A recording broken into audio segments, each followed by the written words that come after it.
Hi there and welcome to this ROBO Designer video. So this video here tackles the question whether a deck needs to be braced for wind, and I also tackle one of the most confusing parts I come across in NZS 3604. This video is one of many on the ROBO Designer YouTube channel. I'm Paul and this YouTube channel here is all about helping you navigate the difficult New Zealand building code regulations. I will let you know about little known clauses and design considerations that can prevent you from making mistakes and getting it right first time.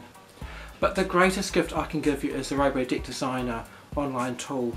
This online tool will help you design your deck to New Zealand building code regulations within minutes.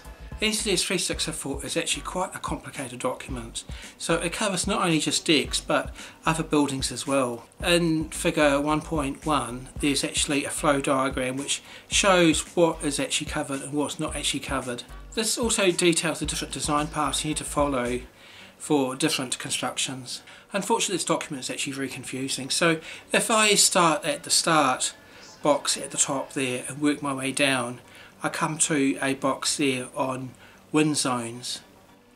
Like earthquake bracing, wind bracing is another complicated process which a structure needs to go through, and it's just to make sure that it actually complies with the correct wind zones and topography and all those things there, just to make sure that it's actually strong enough.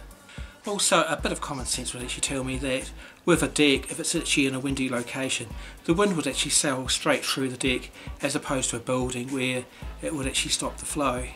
Further down the flowchart there's a box there just asking if this is a deck structure only, and then it goes to ask, is actually a slab on the ground. Now why would you ask that question? It's a deck, it's not a slab or a patio, so it is, yeah, I don't know how to describe it. It just doesn't seem right. For the next version of NZS 3604, when the public submissions come out, I'm trying to see if I can actually have a separate flowchart there for decks only, because it just doesn't seem to follow through for decks. Other buildings, yeah, I think it does, but not for decks.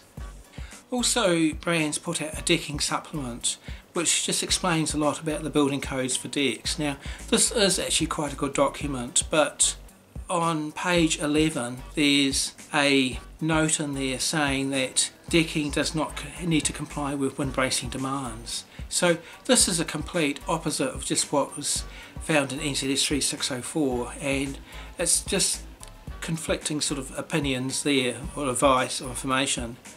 So I actually contacted brands and said, look, what do we follow here? And they wrote me an email saying the decking supplement is actually the right answer. So if your deck's in a very windy location, I really suggest that maybe you actually contact brands just to confirm that your location is actually okay, because somebody could give you a different opinion pointing to the box in NZS 3604.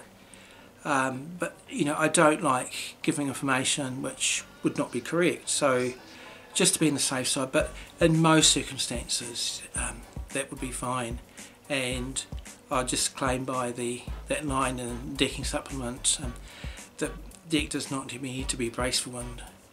Thank you so much for watching this video, I really appreciate it. Thank you so much for all those new subscribers out there, and we'll see you in the next one. Be kind to everyone, and thank you so much for watching this video. Thank you.